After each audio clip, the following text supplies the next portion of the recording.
చరిత్రలోనే ఆంధ్ర రాష్ట్రంలో ఉన్న ప్రభుత్వ ఉద్యోగులకు 25,000 కోట్ల రూపాయలు పేరుకుపోయిన బకాయిలు ఉన్నాయని, అందువల్ల రాష్ట్ర ఆర్థిక పరిస్థితిని దృష్టిలో ఉంచుకుని తమకు బకాయి పడిన 3 డిఏలలో 1 డిఏ తక్షణమే ప్రకటించాలని ఆంధ్రప్రదేశ్ రాష్ట్ర ప్రభుత్వ ఉద్యోగుల సంఘం అధ్యక్షులు కెఆర్ సూర్యనారాయణ పేర్కొన్నారు. తమ ఉద్యోగ సమస్యలపై పరిష్కరించుకునేందుకు గాను ఒక ఉన్నత స్థాయి ట్రిబ్యునల్ ను నియమించాలని ప్రభుత్వాన్ని ఆయన కోరారు. ఆదివారం కాకినాడలోని అంబేద్కర్ భవన్ లో రాష్ట్ర ప్రభుత్వ ఉద్యోగుల సంఘం కాకినాడ జిల్లా 3వ కౌన్సిల్ సమావేశం జరిగింది. ఈ సమావేశంలో ఉద్యోగ సమస్యలకు సంబంధించి విషయాలను సూర్యనారాయణ విలేకరులకు తెలియజేశారు.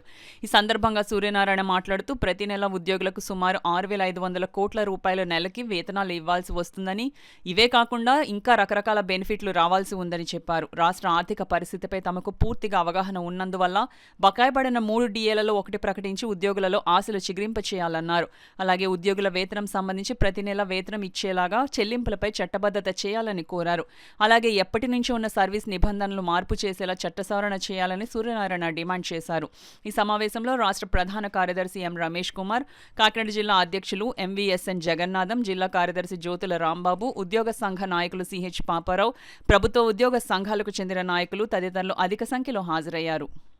నువ్వు ఎంతవరకు మునిగిపోయి ఉన్నావో నీకు తెలియజెప్పడానికి వచ్చాను మిత్రులారా. దాన్ని చూసి మీరు చైతన్యపడాలని నేను కోరుకుంటా ఉన్నాను, మీకు మనవి చేస్తాను.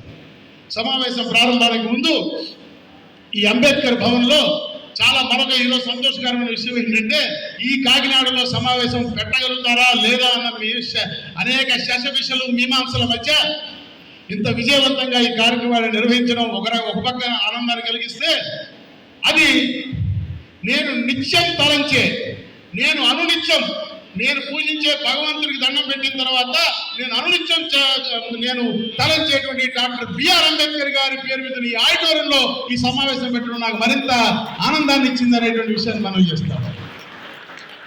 మీరు చూసినట్టయితే ఎప్పుడు నా ఇంటిలో నేను కూర్చునే టేబుల్ మీద కుర్చీ దగ్గర కానీ, నా ఆఫీసులో నేను కూర్చునే టేబుల్ మీద కానీ, నా కారులో ముందు కానీ వేరెవరయ్యా నా చేతిలో 2 పుస్తకాలు ఉంటాయి.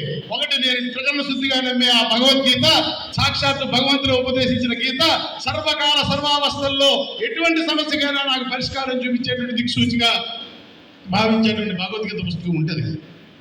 రెండవ పుస్తకం, ఈ దేశంలో నాకు హక్కులు ఉన్నాయి, దాంతోపాటు బాధ్యతలు ఉన్నాయి, నా హక్కును నేను సాధించుకోగలను నాకు నమ్మకాన్ని కలిగించిన ఆ అంబేద్కర్ గారు రాసిన రాజ్యాంగం నా చేతిలో ఉంటుంది. నేను రాజును ఢీకొంటే, రాక్షసుడైన రాజును ఢీకొంటే, రాజ్యం కోసం ఏర్పడిన వ్యవస్థలన్నీ రాజును సంతృప్తిపరచడానికి పనిచేసినటువంటి పరిస్థితుల్లో సహచరులు ఎవరు పలకరించకపోతే, తోటి ఉద్యోగ సంఘాల నాయకులు అక్కడికి నిలబడకపోతే, నా సహచర ఆఫీస్ బేరర్స్ కూడా నేను ఎవరో తెలియదని ప్రవర్తిస్తే, ఈ రాష్ట్రంలో ఉద్యోగస్తులందరూ నేను చచ్చేనో బతికేనో కూడా తెలుసుకునే ప్రయత్నం కూడా చేయడానికి సాహసం చేయకపోతే, నా భార్య కూతురు ఆడవాళ్ళని పోలీసులు హింసిస్తే, కనీసం బెయిల్ పిటిషన్ వేసుకోగలిగే స్తోమత లేని పరిస్థితుల్లో కూడా నేను చలించలేదు, నేను బాధపడలేదు, నేను భయపడలేదు.